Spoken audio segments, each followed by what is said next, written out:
할렐루야. 예, 처음 뵙습니다. 터키에서는 사람들이 만나면 서로 인사할 때 터키 스타일의 인사법이 있습니다. 한국 사람들은 만나면 이렇게 인사하잖아요, 그죠? 터키 사람들은 양쪽 볼을, 이게 이제 사람 얼굴이라 하면은 왼쪽을 이쪽 사람 왼쪽에다 이렇게 갖다 대고, 그다음에 오른쪽을 이렇게 갖다 대고 이렇게 합니다, 인사를. 한번 두 사람씩 짝을 만들어 보십시오. 한번 해봅시다. 이거 언제 한번 해보겠습니까? 이런 거죠. 자, 반갑습니다 하고 이렇게. 예. 아유, 우리 권사님들 잘하시네. 야, 역시. 네, 한 분만 하세요, 한 분만. 네, 네. 그래서 나라마다 그 인사법이 다 다릅니다, 그죠? 처음 만났을 때. 저도 터키에 처음 갔을 때 참 어색했어요. 저한테 다가와서 반갑다고 이렇게 하는데, 이 터키 사람들이 수염을 기르잖아요. 이게 이제 여기 닿으니까 엄청 따갑더라고요. 그래서 저도 이제 계속 당하고만 있을 수 없어서 수염을 좀 길렀습니다. 이렇게 길러가지고 이렇게 하니까 저희 집 사람이, 이게 화면에 잠시 나왔는데 이게 약간 어리게 보이거든요. 얼굴이 동안이라서. 제가 이게 수염을 길러 다니니까 자꾸 딸이라게 사서, 그래서 이거 밀어버렸습니다. 예. 세월이 뭐 그렇게 갔네요. 저희들도 그렇게 시간이 많이 간 줄 몰랐는데, 한국에서 2002년도 월드컵 할 때, 그때 이제 캐나다 가서 훈련 받고 그다음에 바로 터키 땅에 들어갔는데 벌써 뭐 16년 이상이네. 그 시간들이 쭉 흘러갔습니다. 사진에도 잠깐 나왔지만 큰 아이가 5살이었고 작은 아이가 2살이었는데, 이제 뭐 시간이 다 흘러서 이제 21살, 2살 됐고, 작은 아이는 19. 이제 올해 9월 달에 가을 학기 입학으로 이제 대학교에 들어갔습니다. 그래서 저희가 이제 자유하게 16년 만에 처음으로 안식년을 갖고 있습니다. 얼마나 좋은지 몰라요. 예. 그동안 참 많이 그리웠었는데, 가을에 한국에 들어와 본 적이 이제 진짜 16년 만에 처음이거든요. 왜냐하면 이제 여름에 아이들 방학 때만 잠시 이제 들어왔다가 가고, 이제 그것도 2년이나 3년마다 한 번씩 그렇게 이제 갔었는데, 역시 한국 가을이 저는 세계에서 최고라고 생각합니다. 진짜요. 여러분은 한국에 사셔서 별로 못 느끼시는데, 한국만큼 정말 가을이 아름다운 나라가 있겠나 싶을 정도예요. 단풍나무 붉게 물들고, 그다음에 은행나무 노랗게 물들고, 하늘은 파랗죠. 요즘은 황사가 돌아가지고 또 색깔까지 칠해주죠. 얼마나 감사해요. 구름은 희고, 이게 조화가 되는 게 이렇게 되어서 눈에 앞에 펼쳐지는데, 정말 하나님의 솜씨가 놀랍고, 우리 한국 사람은 그 아름다움을 마음껏 즐길 수 있는 그런 곳에서 살고 있구나. 얼마나 감사한지 몰라요. 추석도 이제 저희들이 이제 아이들은 뭐 5살, 2살 때 나가서 추석이라고 명절을 쐬본 적이 없잖아요. 이번에 이제 처음으로 가족 대항으로 이제 추석에 모여서 윷놀이 한판 했거든요. 아직도 저의 실력이 녹슬지 않았더라고요. 처갓집에 가서 이제 한판 했는데, 어떻게 편을 짜다 보니까 이제 쭉 둘러앉고 1, 2, 3 이렇게 편 짜잖아요, 보통. 근데 하다 보니까 사이들 3명이 한 팀이 됐어요. 일부러 그러려고 그런 게 아니라 쭉 둘러앉아서 하다 보니까 사이들 3명이 한 팀이 되고, 그 다음에 이제 뭐 딸들하고 이제 장인어른 장모님 이렇게 나눠졌는데, 사위 팀이 1등을 했습니다. 그래서 연말까지는 우리가 큰 소리 치면서 살 수 있지 않을까. 예. 참 이렇게 즐겁게 가족이 모여서 이렇게 교제를 나누고 맛있는 것도 먹고, 정말 한국 너무너무 좋습니다. 예. 제가 이제 선교 관련해서 일을 하기 때문에 세계 이제 여러 나라들을 이제 다니거든요. 쭉 다녀서 보는데, 한국만큼 살기 좋은 나라가 없어요. 예. 그래서 여러분, 딴 데 어디 가서 자꾸 다닐 생각하지 마시고, 좋은 데 살고 있구나 생각하시고 늘 감사함으로 건강하게 또 이렇게 잘 사시면 좋겠습니다. 괜히 다니면 돈 듭니다, 여러분. 예, 가지 마시고. 여담으로 드렸고요. 저희가 하는 사역들은 방금 이제 그 동영상을 통해서 보여드렸는데 이거 다 설명하려면 시간이 너무 길어지기 때문에 대충 여러분 그림에 보시고 아 저거겠구나 생각하시잖아요, 그죠? 예, 그거 맞습니다. 예, 그런 일을 하고 있습니다.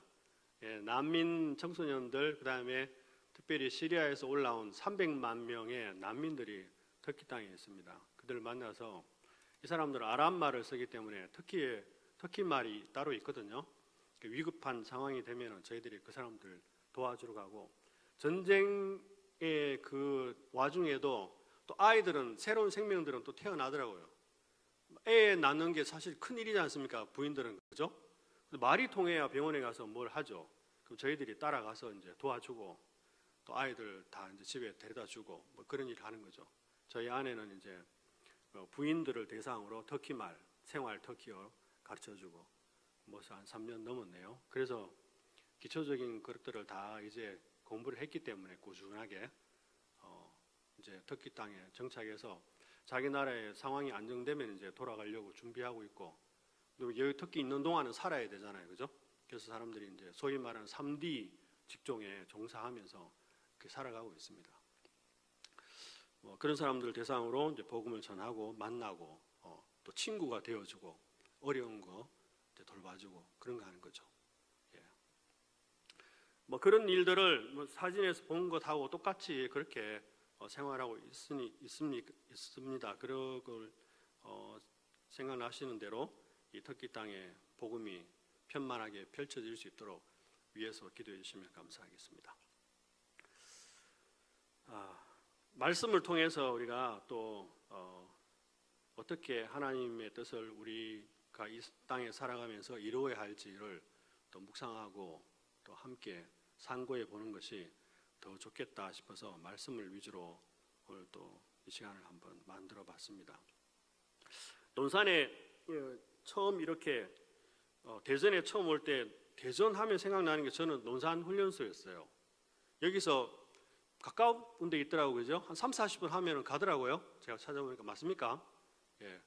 한 30년 전으로 제가 기억되는데 아이고 그럼 뭐 왜 그리 눈물이 나든지 어머니가 저희는 혼자 계셔가지고 어머니 홀로 두고 장남인 제가 훈련에 들어가면은 혼자서 어떻게 사시겠나 하는 지금도 아주 저희를 터키에 보내놓고 지금도 꿋꿋하게 잘 살고 계신데 그때 20몇 살에 그 나이에는 왜 그런 시견이 안 들었는지 그냥 괜히 그래서 눈물이 많이 났었어요. 논산 대전 하면은 논산 훈련소 생각나고 그 다음에는 대전 하면은 그거 생각나더라고요. 대전발 0시 50분 있죠. 예. 열심히 불렀습니다. 제가 그거 생각나고 그다음에 우리 서 목사님 예. 대전에 또 와서 한 4년 이제 얼마나 됐냐고 물어보니까 한 4년 정도 지나간다고 이야기하더라고요. 그래서 제가 그 여러 후배들이 있지만 그 중에 아주 여러분도 다 경험해 보셔서 아시겠지만 인품이 아주 좋습니다. 성격도 좋고 예. 그래서 아주 차분하게 목회를 또 잘 감당하고 있다는 소식을 들으니까 얼마나 또 감사하고 또 이렇게 섬기는 교회에 또 불러주셔서 또 말씀을 나눌 수 있는 시간을 주셔서 또 얼마나 또 감사한지 모릅니다. 이 자리를 빌어서 또 동산교회 당회와 또 여러 성도님들께 감사의 말씀 대신 전해 올립니다. 잘 부탁드립니다. 기도 많이 해주시고 목회의 좋은 동역자 되어 주십시오. 네. 자, 오늘 우리 함께 읽었던 하나님 말씀에 우리가 제목을 제가 그날의 우리는 이라는 제목으로 또 하나님 말씀을 한번 준비해 봤습니다. 본문을 크게 네 가지 내용으로 우리가 나눠 볼 수 있는데요.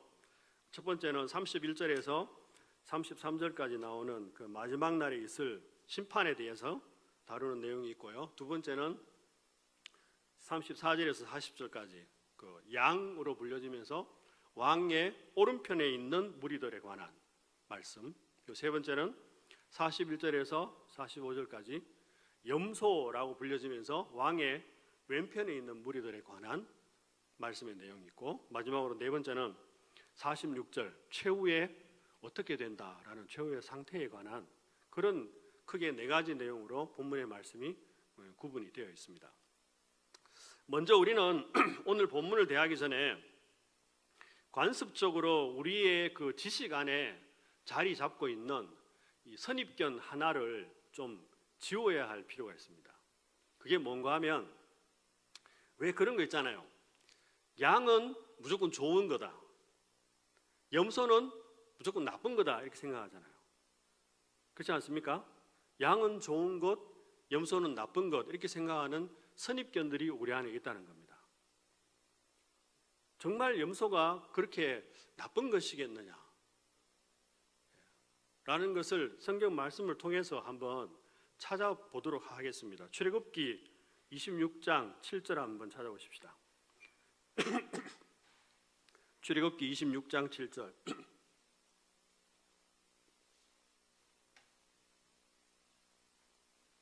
자, 찾으시면 같이 한번 읽어보겠습니다. 출애굽기 26장 7절 다 같이 읽습니다. 시작. 성막 위에 덮을 천막은 염소 털로 짠 11폭의 천으로 만들어야 된다. 네.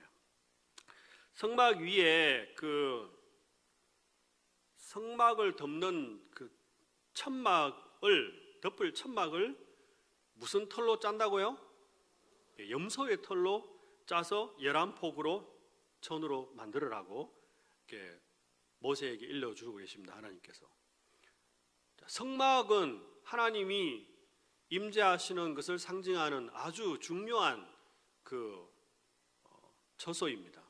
근데 만약에 진짜 염소가 우리가 생각하는 것처럼 부정하다거나 나쁜 거다거나 그런 좋지 않은 어떤 거였다면 하나님께서 성막을 덮는 천을 염소의 털로 만들어라고 말씀하셨을까요? 아니겠죠? 예. 그렇죠? 네. 두 번째, 잠언 27장 27절 한번 찾아봅시다. 잠언 27장 27절. 여기도 염소에 대한 그 설명이 나옵니다. 잠언 27장 26절 27절 두 절 같이 읽어보겠습니다. 시작. 어린 양의 털은 내 옷이 되며 염소는 밭을 사는 값이 되며 염소의 젖은 넉넉하여 너와 내 집의 음식이 되며 내 여종의 먹을 것이 되느니라. 자, 염소가 나쁜 겁니까? 안 나쁘죠? 자, 요 두 구절만 살펴봤는데 그 외에도 염소에 관한 것이 많이 있습니다. 제가 왜 이 말씀을 드리냐 하면 공연히 자리 잡고 있는 우리 안에 있는 그런 지식적인 선입견을 조금 내려놓자는 겁니다. 그리고 오늘 말씀으로 한번 들어가서 생각해 보자는 겁니다. 제가 염소 편을 조금 들어주는 겁니다. 사실은 이게 양과 염소의 구분은 이렇듯 본질에 관한 차이가 아니라 태도에 대한 차이라는 것을 강조하고자 함입니다. 자, 오늘 본문 말씀으로 한 번 더 들어가 보겠습니다. 먼저 첫 번째로 31절에서 33절까지 말씀을 보면 마지막 날에 있을 심판에 대해서 말하고 있는 것을 볼 수 있습니다. 성경 여러 곳들의 증언들과 예수님의 말씀을 종합해 보면 구원받지 못한 사람과 구원받은 사람들을 일단 모두 다 마지막 날에 불러 모은다는 것을 알 수 있습니다. 그 다음에 그들을 불러 모았던 그들을 다시 나누는 작업이 있다는 것을 우리가 볼 수 있습니다. 다니엘서 12장에 보면은 심지어는 땅의 티끌 가운데서 자는 자 중에도 많이 깨어서 영생을 얻는 자도 있겠고 수욕을 받아서 무궁히 부끄러움을 입을 자도 있을 것이라고 말합니다. 모든 흔적이 다 사라져 버린 것 같은 티끌만 남은 것 같은 보이는 그 가운데서라도 하나님은 그 사람들을 다시 다 살리셔서 심판의 자리에 세우시겠다는 말씀이죠. 마지막 날의 심판은 마치 목자가 양과 염소를 구분하는 것과 같다고 말합니다. 우리는 도시에서 살고 있기 때문에 이 말씀이 어떤 의미를 나타내는 말씀인지 잘 실감하지 못할 수가 있습니다. 그런데 여러분, 곰곰이 생각해 보면 어떤 게 양이고 어떤 게 염소인지 누가 제일 잘 알겠습니까? 그렇죠. 목자죠, 목자. 목자가 양과 염소를 구분하는 데는 최고의 권위자라는 것입니다. 그런데 목자보다도 훨씬 더 존귀하시고 확실하신 예수님께서 자기 영광의 보좌에 앉으셔서 양과 염소를 구분하듯이 창세 이후로 존재했던 이 땅의 모든 사람들을 불러 모으셔서 구별하시겠다고 하시는 겁니다. 한번 상상해 보십시오, 여러분. 주님이 자기 영광의 보좌에 앉으시고 천사들과 함께 오셔서 이 땅에 존재했던 모든 사람들을 다 불러일으키셔서 이제 구분을 합니다. 양은 오른쪽으로 가라. 한 말씀만 하면 끝납니다. 왜냐하면 양은 목자의 음성을 알거든요. 그래서 예수님 말씀을 딱 한마디 하면은 양들은 그게 주님의 음성인지 알아듣습니다. 그래서 슬금슬금 자동적으로 오른쪽으로 갑니다. 염소는 이게 목자의 음성인지 뭔지를 알지를 못해요. 그래서 옹기종기종 그냥 있는 거예요.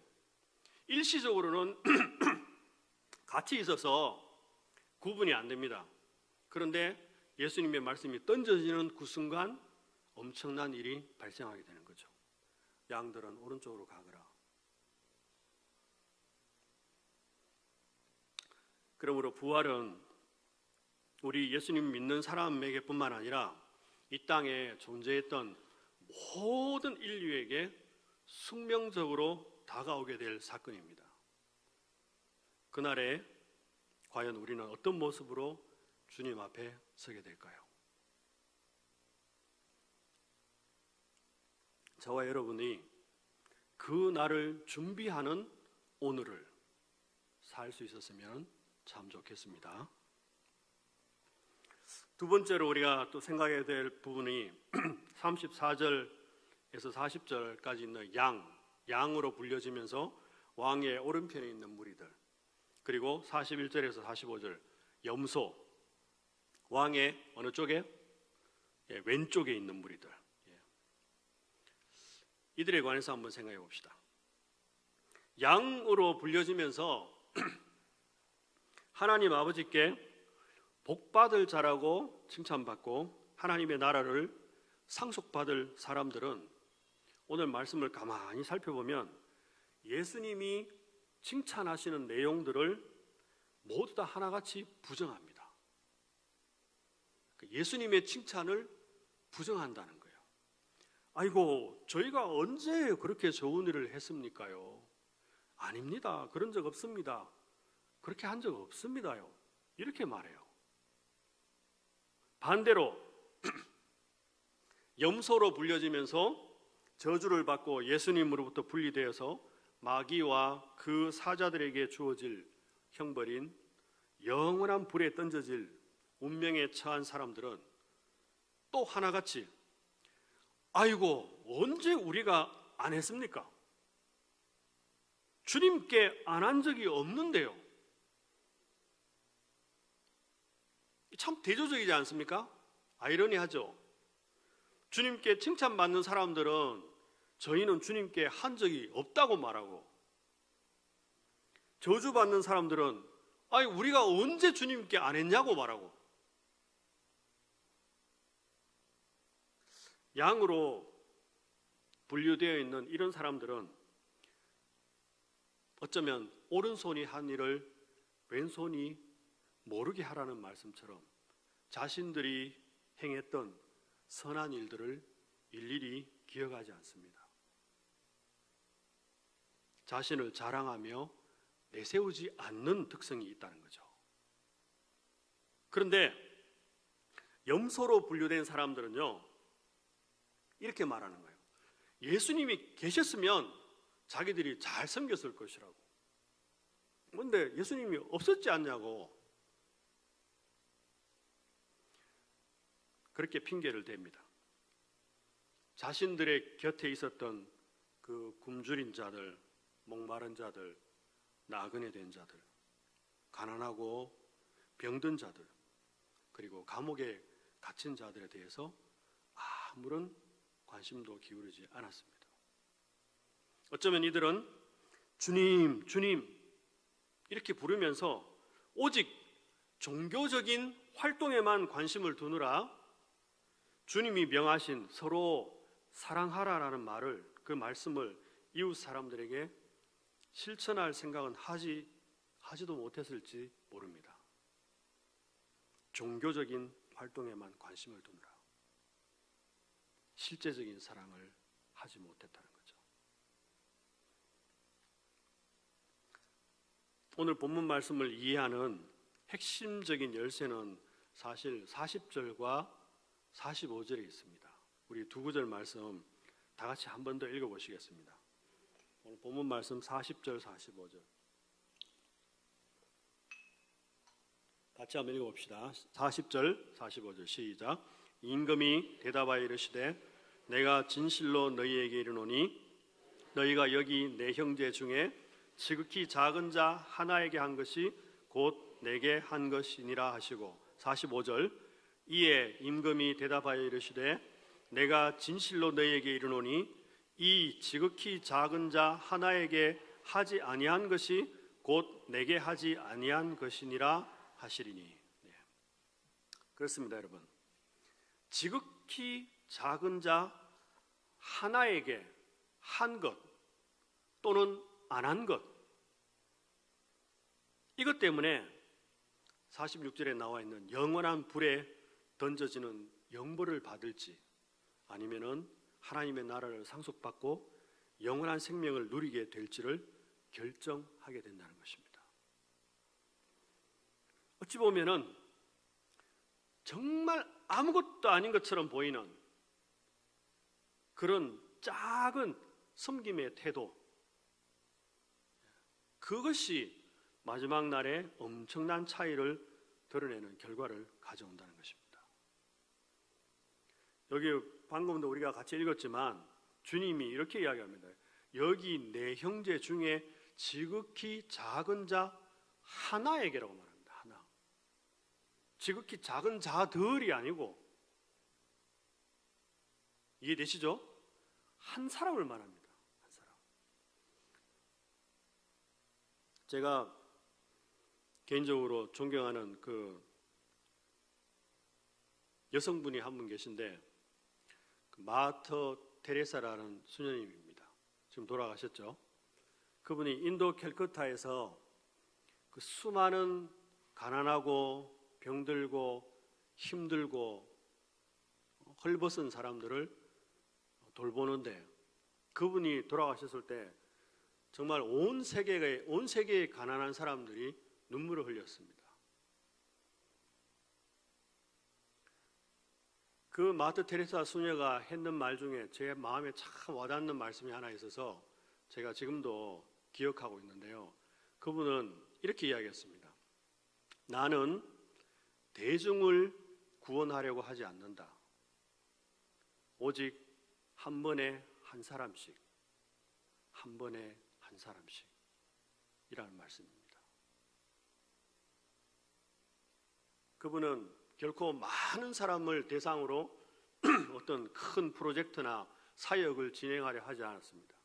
주님이 자기 앞에 데려오는 그 가난하고 헐벗은 한 사람을 주님을 대하듯이 섬겼던 그런 분이었죠. 그래서 온 세계의 가난한 자들의 정말 진정한 친구가 되어줬고, 그녀가 소천했을 때 수억 명의 세계의 가난한 자들이 그녀를 위해서 눈물을 흘렸던 그런 사건이 있었던 것입니다. 성경을 통해서 하나님은 계속해서 우리에게 반복적으로 말씀하시는 부분이 있습니다.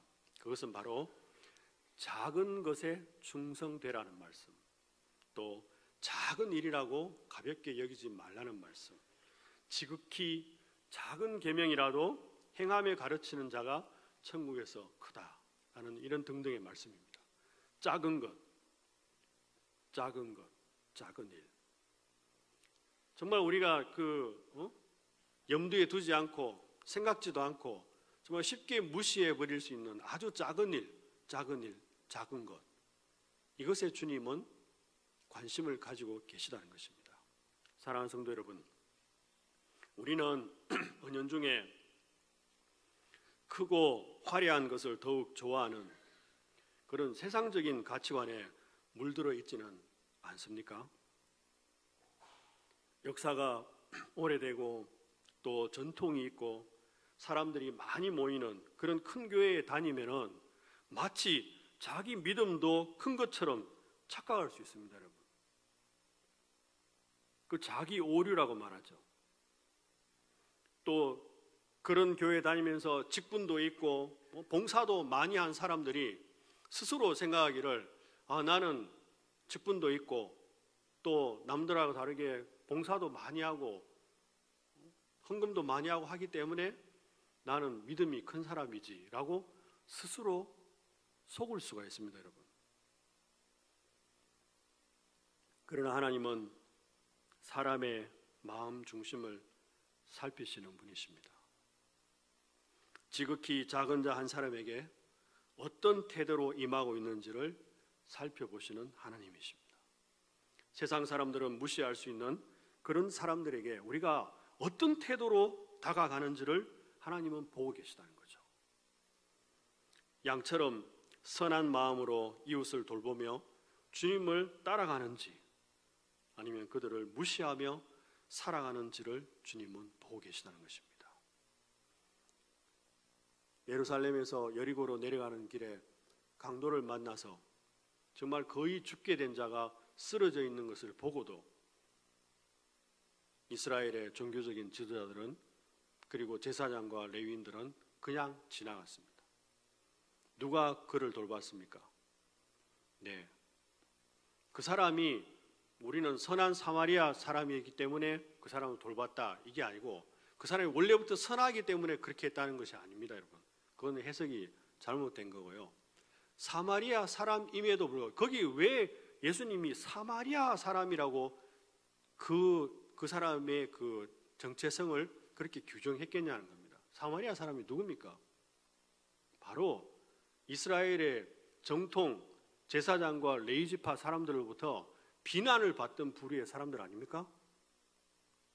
이방인들과 피가 섞여가지고 난 후손들이 사마리아 사람들이었기 때문에 저들은 정통성이 없다, 하나님을 섬길 자격이 없는 사람들이라고 이렇게 거부했던 부류의 사람들이 사마리아 사람들이었습니다.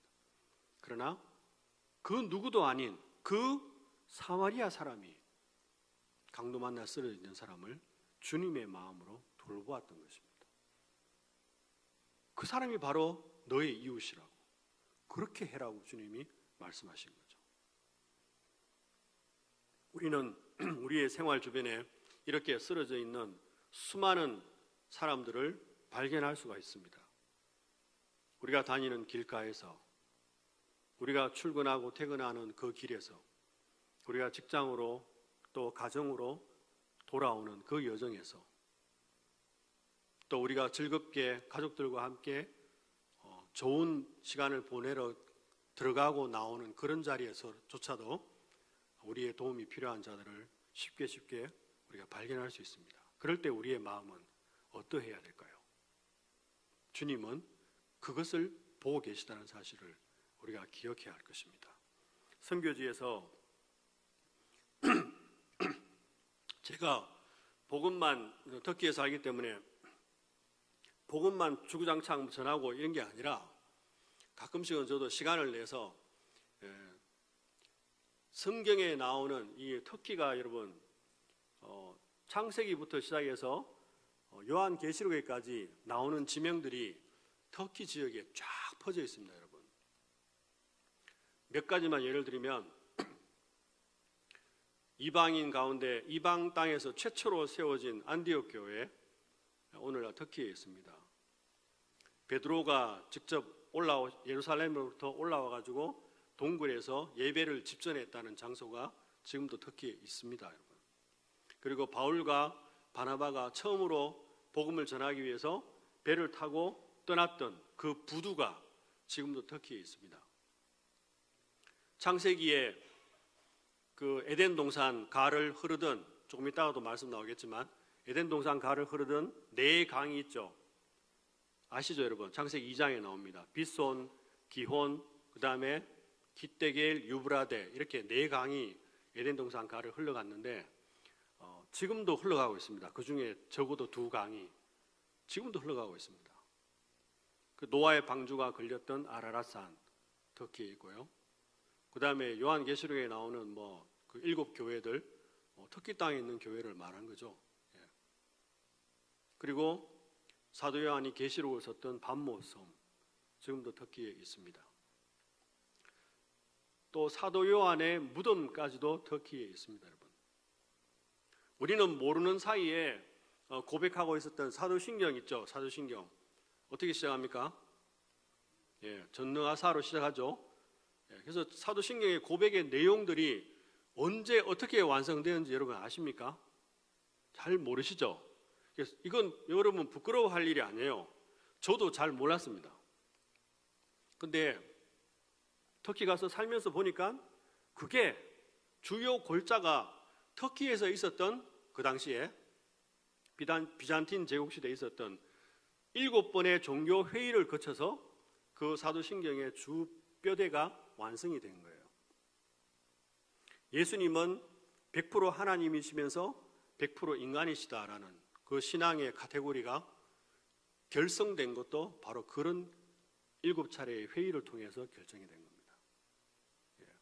그런 어떤 역사적인 이런 유서 깊은 활동들이 초대교회 당대에 터키에서 있었는데 지금은 99.8%가 이슬람으로 이렇게 바뀌어져 버리고 말았습니다. 그 이유도 있습니다. 첫사랑을 잃으면 그렇게 되고요. 또 그렇게 될 경우에 하나님께서 촛대를 옮기시리라고 말씀하셨는데 그래서 촛대가 옮겨진 거예요. 오스만 제국이라는 투르크 그 이슬람 세력들을 동원해서 비잔틴, 그 당시에 이제 주로 이제 그리스도인 세력들이라 할 수 있는 비잔틴 세력들이 신앙의 겉모습만 있었는 거죠. 내용은 없고 형식만 남아있고 내용은 없는 거죠. 그래서 온갖 부정부패는 다 저지르고 살면서도 주일날은 교회에 와서 거룩한 척하고 예배 드리고 그렇게 폼을 잡았다는 것입니다. 그러니까 하나님께서 그냥 두실 수가 없죠. 그래서 이방에 정말 하나님도 모르는 이 투르크 이슬람 세력들을 들어서, 오스만 세력들을 들어서 비잔틴 제국을 쳐서 촛대를 그리스 쪽으로 옮겨버리신 거죠. 지금도 터키 땅을 돌아다니다 보면요, 초대교회 당시 신앙의 흔적들을 여기저기서 발견할 수 있습니다. 혹시 나중에 기회가 되시면은 터키에 한번 오시면은 그런 것들을 눈으로 직접 보실 수가 있습니다. 네. 자, 그런 선교지를 제가 이렇게 시간 날 때마다 다니면서 개인적으로 관심이 많아서 이렇게 공부도 하고 자료도 정리해 놓고 합니다. 그럴 때 제가 선교지에서 발견한, 우리가 앞에서 쭉 이야기했던, 특별히 오늘 본문에 나오는 두 동물이 있었죠. 오른쪽에는 양으로 불려지는 사람들이 있었고, 왼쪽에는 염소로 불려지는 무리들이 있었고, 이 양과 염소가 무엇이 다르길래 성경에서 이렇게 비유 속에서도 이렇게 말하고 있는가를 직접 눈으로 이렇게 확인하게 된 사진 하나를 제가 보여드리겠습니다. 사진 한번 올려주십시오.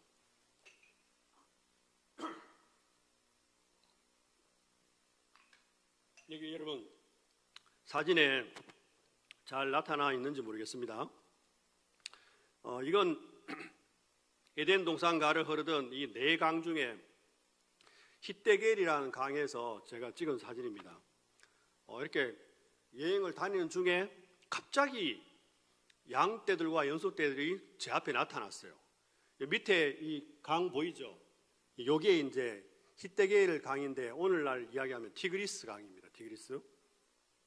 그 강으로 이제 가고 있는데 어디선가 갑자기 양과 염소떼가 나타났습니다. 그런데 보십시오. 물목으로 내려와 있는 애들은 까맣죠? 요건 누구겠습니까? 어떻게 아세요? 예, 염소들입니다. 중간에 저기 보십시오. 하얀 거 보이죠? 얘들은 누구예요? 양입니다. 양은 그때가 제가 5월이었는데요. 날씨가 엄청 더웠습니다. 갑자기 양떼와 염소떼가 같이 가다가 쭉 가다가 물이 보이니까 이제 요 앞쪽으로 목자가 가고 있는 거죠, 그죠? 목자 따라 양과 염소가 가고 저쪽 뒤에서도 따라오는 또 목자가 하나 있어서 양을 이제 몰면서 가는데 이것들이 물을 딱 보자마자 염소는 목자야 가든지 말든지 내 살고 보자 하면서 두두두두두 행렬에서 두두두두 내려와가지고 밑으로 내려와서 물을 먹는 거예요. 보이시죠? 다 까맣잖아요. 근데 양은 묵묵히 가는 거예요. 그냥 묵묵히 가는 거. 제가 이 사진을 제가 찍으면서도 마음에 제가 충격을 먹었습니다. 야, 혹시 나는 저 염소 새끼들처럼 저렇게 살지 않는가? 라는 생각이 들었습니다, 여러분. 진짜요. 무리를 지어 잘 가다가도 언제든지 내 유익을 따라서 내가 필요할 때는 믿음과 신앙의 길에서 싹 빠져나와가지고 자기 볼일 보는 거예요. 자기 볼일 보고는 나중에 또 무리에 쓱 들어가가지고 언제 그랬냐는 듯이 또 따라가는 거예요.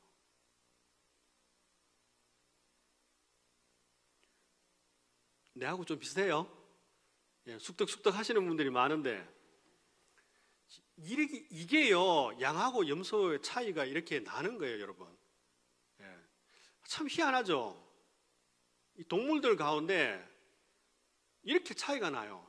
한번 생각해 보십시오. 양이 여름이라 그랬죠. 제가 그때 5월 초 더울 때니까. 양이 더 덥겠습니까? 염소가 더 덥겠습니까, 여러분? 예? 예? 그렇죠. 염소는 털 요만해요. 근데 양은 이게 털 깎기 하기 전이라서 엄청 더운 거예요, 이거 지금. 그런데요, 여러분, 양은 그냥 가는 거예요, 그냥 쭉 가는 거예요. 목자 따라서. 염소는 목자야 가든지 말든지 내 살고 보자. 내려와서 물 먹는 거예요. 여러분, 여기서 우리가 이런 생각을 해볼 수 있습니다. 목자가 양의 사정을, 자기를 따라오는 이 동물들의 사정을 목자가 누구보다도 잘 알고 있습니다. 그렇지 않습니까? 어느 목자가 자기가 끌고 가는 동물들에게 너가 오늘 여름에 더운데 한번 죽어봐라, 이런 마음으로 데리고 가는 목자가 있겠습니까, 여러분? 없어요, 여러분. 없어요. 어쩌면 이 목자에게는 여기보다 조금만 더 앞에 가면은 더 깨끗하고 양들과 염소가 편안하게 물을 마실 수 있는 곳이 있다라는 계획이 있었을 수도 있어요. 더운 여름이라서 이 동물들에게 물이 필요하다는 건 누구보다도 목자가 알고 있는 거예요. 그런데 따라가는 염소 새끼들은 참지를 못하는 거예요. 자기 계획 세우는 거죠. 그리고 조급한 태도를 가지는 거죠. 참지 못하는 거예요. 내 성격대로 하고 보는 거예요. 하나님 뜻대로 해주십시오. 하나님 나를 인도해 주십시오. 말은 그렇게 하면서도 실상 어떤 상황에 다다르면은 자기 마음대로 하는 거예요. 이게 염소입니다, 여러분. 그래서 오늘 본문에도 양은 오른쪽으로 와라.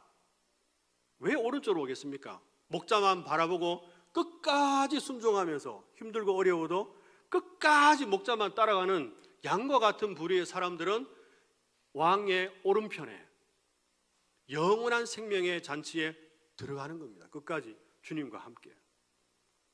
그러나 그렇지 못한 염소, 언제나 자기 이익에 바빴고 급하고 자기 마음대로 참지 못하고 자기 성미대로 살았던 염소는 영원한 심판의 자리에 나아갈 수밖에 없는 것입니다. 여러분. 사랑하는 우리 동산교회 성도 여러분, 우리는 어떠한 환경에도 앞서가시는 주님만 끝까지 따라가시고 또 우리 주변에 지극히 작은 자 한 사람을 예수님을 대하듯이 섬길 때에 우리 모두는 주님과 함께 영원한 하나님의 나라에 들어가게 된다는 것을 꼭 기억하시기를 주님의 이름으로 축원드립니다. 기도하십시다.